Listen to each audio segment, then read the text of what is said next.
बिस्मिल्लाहिर्रहमानिर्रहीम नहमदुहु व नुसल्ली व नुसल्लिमु अला रसूलिहिल करीम व अला आलिहि व सहबिहिल किराम अजमईन। છેલ્લા દર્સમાં આપણે હજ કોના પર ફર્ઝ છે એ વિશે વાત કરી હતી।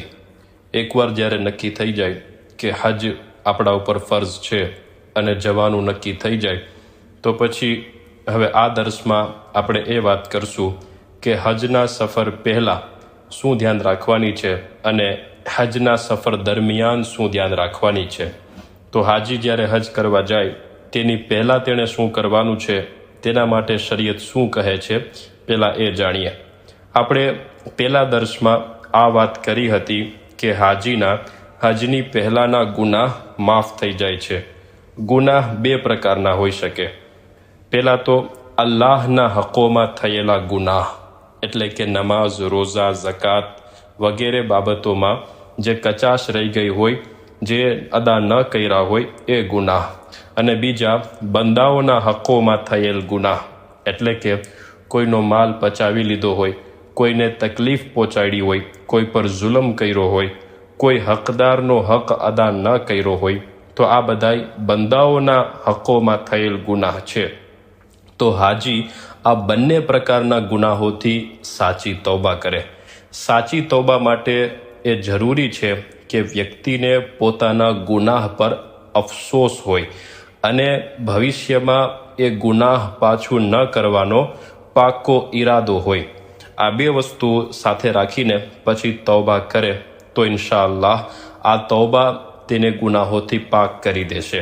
તો આવી રીતે સાચી તૌબા કરે, અલ્લાહના જે હક છે એ અદા કરે, એટલે કે નમાઝ ફર્ઝ થયા પછી જેટલી નમાઝો પડવાની બાકી છે એ બધી નમાઝોનો હિસાબ કરે અને એ નમાઝો પઢે। જેટલા રોઝા કઝા કર્યા હોય એ બધા રોઝાનો હિસાબ કરે અને એ રોઝા રાખે। ઝકાત જેટલા વર્ષોની આપવાની બાકી હોય એ બધી ઝકાત અદા કરે। અને બંદાઓના હકોમાં જે ગુનાહ થયા છે તેમાં અલ્લાહ તાલા પાસે સાચી તૌબાની સાથે સાથે જેના હક માર્યા છે એમની પાસે પણ માફી માંગે અને એમના હક અદા કરે। જે માલ ખોટી રીતે લઈ લીધો હોય એ પાછો આપે। હજ પર જાય તેની પહેલાં બધા સાથે સાચા દિલથી માફી કરે કે કોઈને મારાથી કોઈ તકલીફ પડી હોય તો માફ કરી દો। અને જ્યારે કોઈ વ્યક્તિ આપણી પાસે માફી માંગે તો જરૂરી છે કે તેને દિલથી માફ કરી દેવામાં આવે। કે હદીસે પાકમાં છે કે જેની પાસે તેનો મુસલમાન ભાઈ માફી લઈને આવે તો વાજિબ છે કે કબૂલ કરે, એટલે કે તેને માફ કરી દે, નહીં તો હોઝે કૌસર પર આવવા નહીં મળે। તો આવી રીતે જો હજ કરવા ગયો હોય તો આ તૌબા કરીને તો ઇન્શાઅલ્લાહ હજ કરવાથી તેના બધા ગુનાહ માફ થઈ જશે। અને ગુનાહ માફ થવાનો મતલબ એવો નથી કે નમાઝો જે નથી પડી એ પણ હવે પડવાની જરૂર નથી, બલકી નમાઝ ન પડવાનો જે ગુનાહ હતો એ ગુનાહ માફ થઈ ગયો। તો હવે તેના માટે જરૂરી છે કે જલ્દીથી જલ્દી એ નમાઝો જે છૂટી ગઈ છે એ પડી લે। જો હવે વાર લગાડશે તો આ વાર લગાડવી એ નવેસરથી ગુનાહ ગણાશે। તો હજ બાદ પણ પહેલાંના જે કઝા થયેલી નમાઝ છે, કઝા થયેલા રોઝા છે, અદા કરવાની જે બાકી ઝકાત છે એ બધું તો અદા કરવું જ પડશે। સાથે સાથે કોઈનો ખોટી રીતે માલ લઈ લીધો હોય તો એ તો પાછો આપવો જ પડશે અને જે તે વ્યક્તિ પાસે માફી પણ માંગવી પડશે। તો આવી રીતે આ મતલબ છે કે હજ કરવાથી હાજીના પહેલાંના બધા ગુનાહ માફ થઈ જાય છે। બીજી વસ્તુ, જે કર્જો લીધો હોય એ કર્જો અદા કરે જો અદા કરી શકતો હોય। અને પછી જેમની પરવાનગી વગર સફર મકરૂહ છે એમની પરવાનગી લે, એમની રજા લે। આ પરવાનગી લેવી એ વાજિબ છે। જેમ કે મા બાપ અને કોઈ ઓરત માટે એના શોહરની રજા લેવી એ એના માટે વાજિબ છે। અને જેની પાસેથી કર્જો લીધો હોય અને અત્યારે અદા નથી કરી શકતો તો તેની પણ રજા લે। પછી જો આ લોકો રજા નથી આપતા, એટલે કે મા બાપ અને ઓરત માટે શોહર, તો જો આ ફર્ઝ હજ માટે હોય તો રજા ન આપે છતાં પણ હજ કરવા માટે જવું જરૂરી છે, પણ કોશિશ કરે કે આ લોકોની રજા મળી જાય. અને જો નફિલ હજ હોય તો મા બાપનું કીધેલું કરે અને औरत શોહરનું કીધેલું માને. પછી આ હજના સફરથી મકસદ ફક્ત અલ્લાહ તાલા અને રસૂલ સલ્લલ્લાહુ અલૈહિ વસલ્લમની રઝા હોવી જોઈએ. એમને રાજી કરવાનો મકસદ હોવો જોઈએ. દેખાવ કરવો, અભિમાન કરવો, આ વસ્તુઓથી પોતાને દૂર રાખે કે દેખાવ કરવા માટે હજ કરવો એ હરામ છે. औरत માટે જ્યાં સુધી શોહર કે મહેરમ, એવો મહેરમ કે જે આકિલ, બાલિગ અને ફાસિક ન હોય, આવો શોહર કે મહેરમ સાથે ન હોય તો સફર હરામ છે. હજ કરશે તો હજ થઈ જશે, પણ ડગલે ને પગલે ગુનાહ લખવામાં આવશે. પછી એ औरत જવાન હોય કે ઘરડી.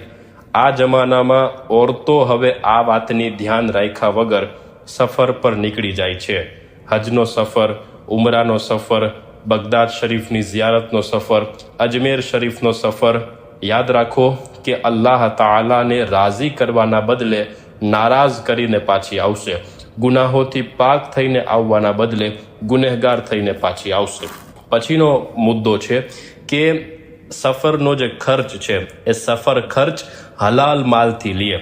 હરામના માલથી હજ કરવો એ હરામ છે અને એ હજ કબૂલ થવાની આશા પણ નથી. પણ જો એવી રીતે હરામના માલથી હજ કરશે તો માથેથી જે ફર્ઝ છે એ ફર્ઝ ઉતરી જશે.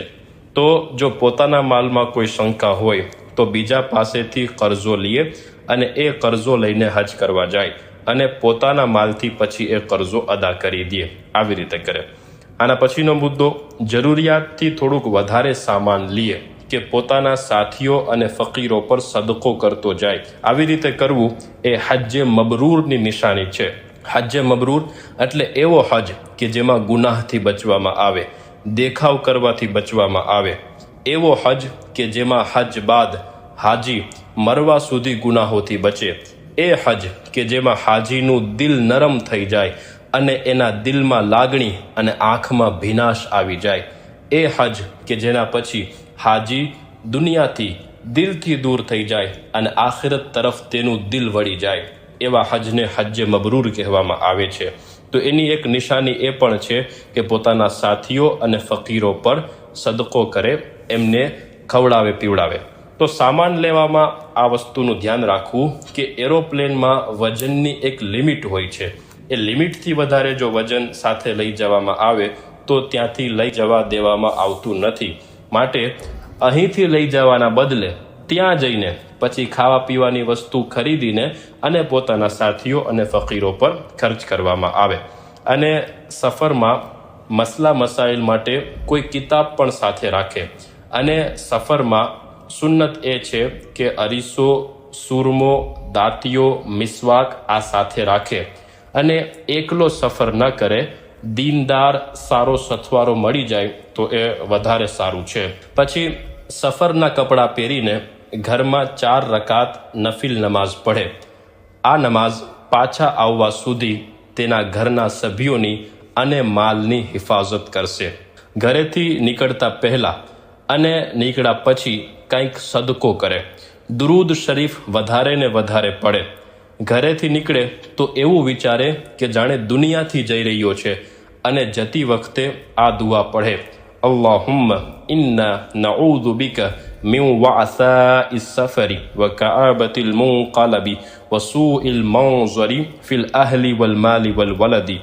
એ સમયે આયતુલ કુરસી અને સૂરે કાફિરૂનથી સૂરે નાસ સુધી, સૂરે તબ્બત યદા સિવાય બધી સૂરત પઢી લે અને બધાની પહેલા બિસ્મિલ્લાહિર રહેમાનિર રહીમ પઢે અને છેલ્લે એકવાર બિસ્મિલ્લાહિર રહેમાનિર રહીમ પઢે. તો આનાથી ફાયદો એ થશે કે આખા સફરમાં આરામથી રહેશે. એ સમયે ઘરથી નીકળતી વખતે આ આયતને એકવાર પઢી લે તો ઇન્શાઅલ્લાહ સલામતીથી પાછો ઘરે આવશે. ઇન્નલ્લઝી ફરદા અલૈકલ કુરઆન લરાદુક ઇલા મઆદ. જતી વખતે બધા પાસે દુઆ કરાવે કે બરકત મળશે અને બીજાની દુઆ કબૂલ થવાની વધારે આશા છે. અને એ ખબર નથી કે કોની દુઆ કબૂલ થશે, માટે બધા પાસે દુઆ કરાવે. અને કોઈને મોકલાવતી વખતે આ દુઆ હુઝુર સલ્લલ્લાહુ અલૈહિ વસલ્લમ પઢતા, અસ્તૌદિઉલ્લાહ દીનક વ અમાનતક વ ખવાતીમ અમલિક. તો કોઈને મોકલાવતી વખતે આ દુઆ પઢવામાં આવે. અને એ બધા મોકલાવાવાળાઓને, આ હાજી, એમના દીન, જાન, માલ, ઔલાદ, તંદુરસ્તી, સલામતી બધું અલ્લાહ તાલાને સોંપી દે. ખુશી ખુશી ઘરેથી નીકળે, અલ્લાહની તસ્બીહ વધારે ને વધારે કરે, એટલે કે સુબહાનલ્લાહ, અલ્હમ્દુલિલ્લાહ, લા ઇલાહા ઇલ્લલ્લાહ વધારે ને વધારે પડતો રહીએ. દિલમાં ખૌફે ખુદા રાખે, ગુસ્સો કરવાથી બચે, લોકોની વાતો સહન કરે, સબર કરે, શાંતિ રાખે, ઉતાવળ ન કરે અને બેકાર વાતોમાં ન પડે. બધાય લોકોથી વિદાય લીધા પછી છેલ્લે પોતાની મસ્જિદથી વિદાય લે. અને જો મકરૂહ સમય ન હોય તો 2 રકાત નફિલ નમાઝ પઢે. સવારી પર પઢવાની દુઆ સવારી પર સવાર થઈને પછી પઢી લે. એમાં એવી રીતે કરે કે 3 વાર બિસ્મિલ્લાહ, પછી અલ્લાહુ અકબર, અલ્હમ્દુલિલ્લાહ અને સુબહાનલ્લાહ દરેક 3 વાર પઢે. અને પછી લા ઇલાહા ઇલ્લલ્લાહ 1 વાર પઢે. અને પછી આ દુઆ, સુબહાનલ્લઝી સખ્ખર લના હાદા વમા કુન્ના લહુ મુકરિનીન વ ઇન્ના ઇલા રબ્બિના લમુન્કલિબૂન. અહીંયા સુધી મેં વાત કરી કે હજનો સફર કરીએ એની પહેલાં શું શું કરવાનું છે. હવે જે હું વાત કરું છું એ હજના સફર દરમિયાન શું ધ્યાન રાખવાનું છે એની વાત કરીશ. પહેલી વાત તો એ કે પોતાના સામાનનું ધ્યાન રાખે. એના પછી એ વાત કરીશ કે હદીસમાં છે કે જ્યારે 3 વ્યક્તિ સફર કરે તો એકને સરદાર બનાવી લે. તેનાથી કામોમાં બરાબર રીતે વ્યવસ્થા થઈ શકશે. તમે પણ તમારા ગ્રુપનો કોઈ દીનદાર, સબર કરી શકે એવો સમજુ વ્યક્તિને સરદાર બનાવી લ્યો. યાદ રાખો, હજ કબૂલ થવા માટે 3 શરતો છે. લા રફસ વલા ફુસૂક વલા જિદાલ ફિલ હજ. આ કુરાન શરીફની એક આયતનો ભાગ છે. આ ભાગને તમે મોઢે કરી લ્યો. આનો મતલબ થાય છે कि हज में कोई फहश बात न हो, न हमारी नाफरमानी, न किसी से लड़ाई झगड़ा. फहश बात એટલે કે બેશર્મીની વાતો હજમાં ન હોવી જોઈએ. ફુસૂક એટલે કે ગુનાહોના કામથી બચવામાં આવે. અને જિદાલ એટલે કે લડાઈ ઝઘડો, કોઈ સાથે લડાઈ ઝઘડો ન કરવામાં આવે. તો હજના આખા સફરમાં આ 3 વસ્તુનું ખાસ ધ્યાન રાખવામાં આવે, કારણ કે આ 3 શરતો છે હજ કબૂલ થવા માટે કે બેશર્મીની વાતો ન કરવામાં આવે, ગુનાહોથી બચવામાં આવે અને કોઈ સાથે લડાઈ ઝઘડો ન કરવામાં આવે. આગળ અલ્લાહ તબારક વ તઆલા આ આયતમાં ફરમાવે છે કે વમા તફઅલુ મિન ખૈરિન યઅલમહુલ્લાહ. તમે જે કંઈ ભલાઈનું કામ કરો છો અલ્લાહ તાઆલા તેને જાણે છે. તો અલ્લાહ તાઆલા આપણે જે કાંઈ ભલાઈનું કામ કરીએ છીએ એ જાણે છે. તો ભલાઈનું કામ તો આપણે અલ્લાહ તાઆલાને જણાવવા માટે કરીએ છીએ, તો અલ્લાહ તાઆલા જાણે છે. તો આપણે બીજાને જણાવવાની હવે જરૂર નથી. કહેવા એમ માગું છું કે હજના સફરમાં સેલ્ફીઓ લેવી, વિડીયો કોલમાં, ફોન કરવામાં મશગુલ રહેવું, આ કોઈ સમજદારીની વાત નથી. તો ધ્યાન રાખવામાં આવે કે આપણે જે કાંઈ પણ કામ કરીએ છીએ એ અલ્લાહ તાઆલા માટે કરીએ છીએ અને અલ્લાહ તાઆલા એને જાણે છે. તો આપણે બીજાને કોઈને બતાવવાની જરૂર નથી. આગળ અલ્લાહ તબારક વ તઆલા ઇરશાદ ફરમાવે છે વતઝવ્વદુ, એટલે કે ઝાદે રાહ, સફરનો સામાન સાથે લો. પછી ફઇન્ન ખૈર ઝાદિ તકવા, અને બહેતરીન કોઈ સફરનો સામાન હોય તો એ યકીનન પરહેઝગારી છે. પરહેઝગારીને અલ્લાહ તબારક વ તઆલા બહેતરીન સફરનો સામાન કહે છે. તો આખા સફરમાં તમે આ પરહેઝગારીને, જે બહેતરીન સફરનો સામાન છે, એને પોતાની સાથે રાખો. વત્તકૂની યા ઉલિલ અલબાબ, અને એ અકલવાળાઓ મારાથી ડરતા રહો. આ જે આયત છે કે લા રફસ વલા ફુસૂક વલા જિદાલ ફિલ હજ, આ આયતને મોઢે કરી લેવામાં આવે.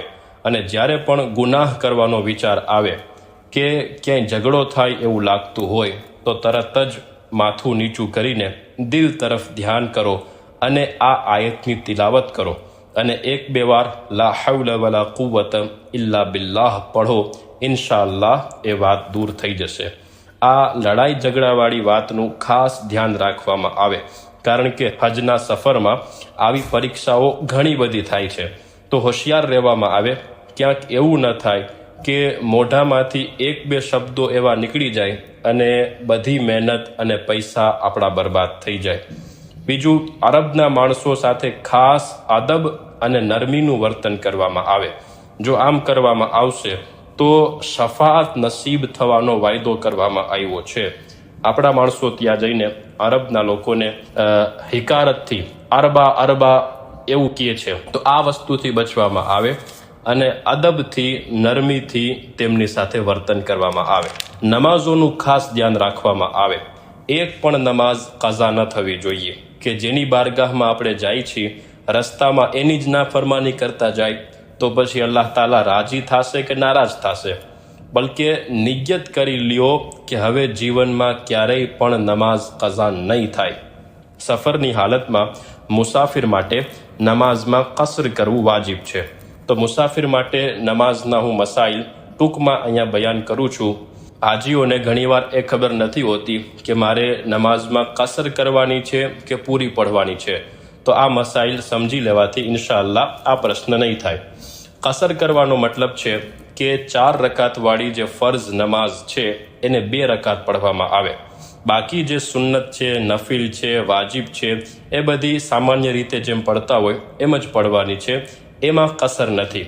પણ જો સમયનો અભાવ હોય તો સુન્નત અને નફિલ એ મૂકી શકાય છે, પણ વાજિબ પડવી પડશે. તો સૌથી પહેલાં એ વાત કરીએ કે મુસાફિર કોને કહેવાય. તો શરીયત મુજબ મુસાફિર કોઈ વ્યક્તિ ત્યારે ગણાય કે જ્યારે પોતાની વસ્તીથી, પોતાની આબાદીથી 92 કિલોમીટર કે તેનાથી વધારે દૂર જવાના ઈરાદાથી નીકળે. તો આબાદીથી બહાર નીકળવાની સાથે જ વ્યક્તિ મુસાફિર થઈ જશે. અને મુસાફિર રહેશે ક્યાં સુધી?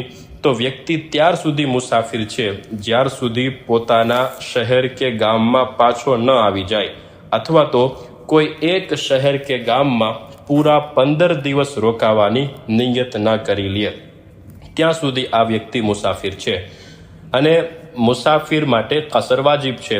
તો જે 4 રકાતવાળી ફર્ઝ નમાઝ છે, એટલે કે ઝોહર, આસર ને ઈશા, એમાં 4 નહીં પડે, 2 પડે.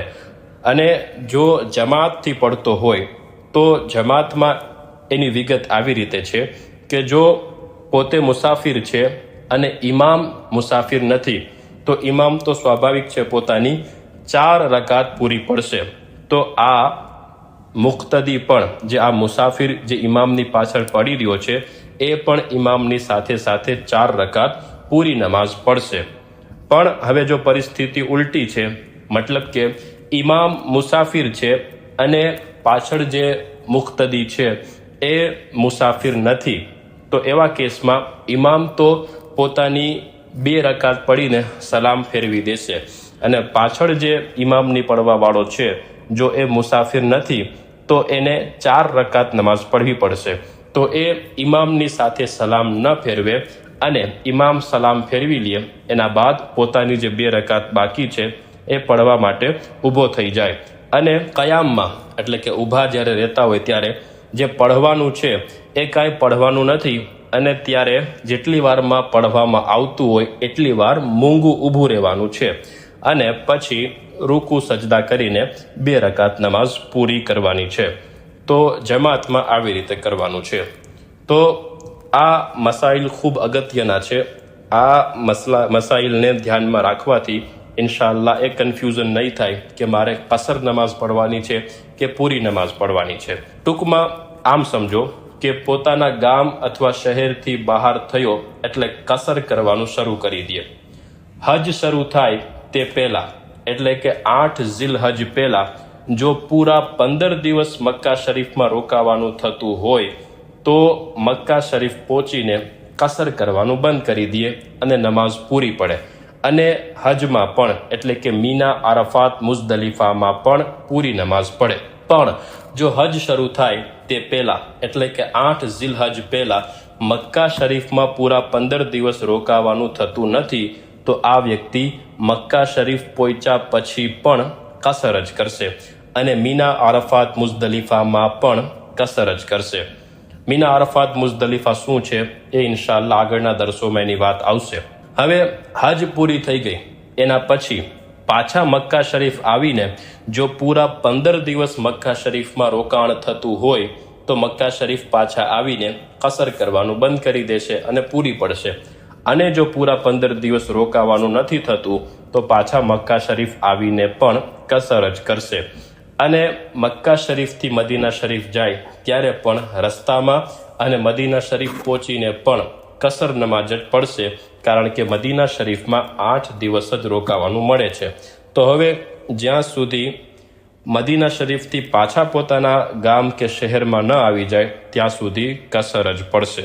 બીજી વાત, સફર દરમિયાન ગુનાહના કામ ન કરે, અલ્લાહ તાલાનું જિક્ર કરે, દુરૂદ શરીફ પડતો રહે, ઉલમાએ કિરામના બયાનો સાંભળતો રહે, નાત શરીફ સાંભળે, દીની કિતાબો વાંચતો રહીએ અને સારા દીનદાર પરહેઝગાર એવા લોકોની સંગત મારીએ તો બહુ સારું છે. સફર દરમિયાન પોતાના માટે અને બધા માટે દુઆ કરતો રહીએ, કારણ કે મુસાફિરની દુઆ કબૂલ છે. આ જે મેં વાત કરી તેના સિવાય પણ બીજા ઘણા બધા સફરના આદાબ છે જે વિગતવાર કિતાબ બહારે શરીયતના 6ઠા ભાગમાં વર્ણવવામાં આવેલ છે. જેમાં કોઈ વસ્તુ ખોવાઈ જાય ત્યારે કઈ દુઆ પડવી જેથી એ વસ્તુ મળી જાય, જ્યારે કોઈ મદદની જરૂર હોય તો શું પડવું જેથી ગૈબથી મદદ થઈ જાય, ચોરનો દુશ્મનનો ડર હોય ત્યારે શું પડવું, ભૂખ તરસ ન લાગે એના માટે શું પડવું વગેરે ઘણી બધી બાબતો તેમાં લખેલી છે. એ બધું ત્યાંથી જાણવામાં આવે. આ સિવાય હું મારા પોતાના અનુભવથી અમુક વાતો તમને અહીંયા કરું છું જે ઇન્શાઅલ્લાહ તમારા માટે ફાયદાકારક રહેશે. તયમ્મુમ કરવા માટે કોઈ પથ્થર અથવા માટીનો કોઈ વાસણ સાથે લઈ લ્યો કે જ્યારે પાણી ન હોય ત્યારે તમે એના ઉપર તયમ્મુમ કરીને નમાઝ પઢી શકશો. ઉગલદાન એટલે કે જો ઉલટી વગેરે કાંઈ થાય પ્લેનમાં કે બસમાં તો ત્યારે એ કોઈ વાસણ કે કોઈ કોથળી એવી કે જેમાં ઉલટી કરી શકાય એ બી સાથે લઈ લ્યો. હજમાં શેરિંગ રૂમમાં રહેવાનું થતું હોય છે, એટલે કે એક રૂમમાં આપણી સાથે બીજા માણસો પણ હોય છે. તો ત્યારે ઓરતોમાં સાથે હોય છે, એટલા માટે કોઈ પડદો થઈ શકે એવી કાંઈ વ્યવસ્થા અહીંથી જ કરીને જાઓ, કોઈ એવો કાપડ કે બીજું કાંઈ. પછી સામાન પર નામ લખી લેવું, કોઈ નિશાની લગાડી દેવી. ચપ્પલની જોડી 3 થી 4 સાથે રાખો. ઘણીવાર ખોવાઈ જતા હોય છે અને ચપ્પલ ન હોવાના કારણે પછી હેરાનગતિ થાય છે. એહરામની 2 જોડી સાથે રાખો. ડોક્યુમેન્ટનું ખાસ ધ્યાન રાખો. આપણને જે કાંઈ પણ આઈ કાર્ડ કે હોટલનું કાર્ડ કે મુઅલ્લિમના કાર્ડ આપવામાં આવેલ હોય એ સાચવીને રાખો. બેગ ટ્રોલીવાળી લેવી, એટલે કે જે વ્હીલવાળી આવે છે એ લેવી, ખાસ કરીને હજ કરવા જઈએ ત્યારે, કારણ કે ત્યારે ચાલવાનું થતું હોય છે. તો જો ટ્રોલીવાળી વ્હીલવાળી હશે તો એને સાથે લઈને ચાલવામાં ખૂબ સરળતા રહેશે. અને જો ટ્રોલીવાળી નહીં હોય તો એને ઉચકીને વજન હાથમાં લઈને હાથ રહી જશે અને એ ઘણું મુશ્કેલીવાળું થશે. તડકા માટે સનગ્લાસીસ ચશ્મા લઈ લેવા, છત્રી લઈ લેવી. નંબર હોય તો નંબરના ચશ્માની 2 જોડી સાથે રાખવી. અને સિમ કાર્ડનું રિચાર્જ અહીંથી પણ થઈ શકે છે અને ત્યાં જઈને પણ થઈ શકે છે. એહરામની પ્રેક્ટિસ ઘરેથી જ ચાલુ કરી લેવી. અને ચપ્પલની પ્રેક્ટિસ જે એહરામ વખતે પહેરવાના છે એ પણ ઘરેથી જ એની પ્રેક્ટિસ ચાલુ કરી દેવી. જરૂરિયાત મુજબની દવા સાથે રાખવી. અને વધારે ચાલવાના લીધે સાથળ ઘસાવાનો પ્રોબ્લેમ થાય છે, ખાસ કરીને એહરામની હાલતમાં. તો તેના માટે કોઈ ટ્યુબ વગેરે સાથે લઈ લેવું. મદીના શરીફમાં હાજરી માટે એક નવી જોડ સાથે લેવી. અને હલક કસર એટલે કે મુંડન કરવા માટે, વાળ ટકો કરવા માટે સજીઓ, કાતર એ વગેરે સાથે હોય તો વધારે સારું. અને મીનાનો નકશો મોબાઈલમાં કે પછી પ્રિન્ટમાં સાથે રાખવો, એનાથી ખૂબ સગવડતા થશે. વમા અલૈના ઇલ્લલ બલાગ.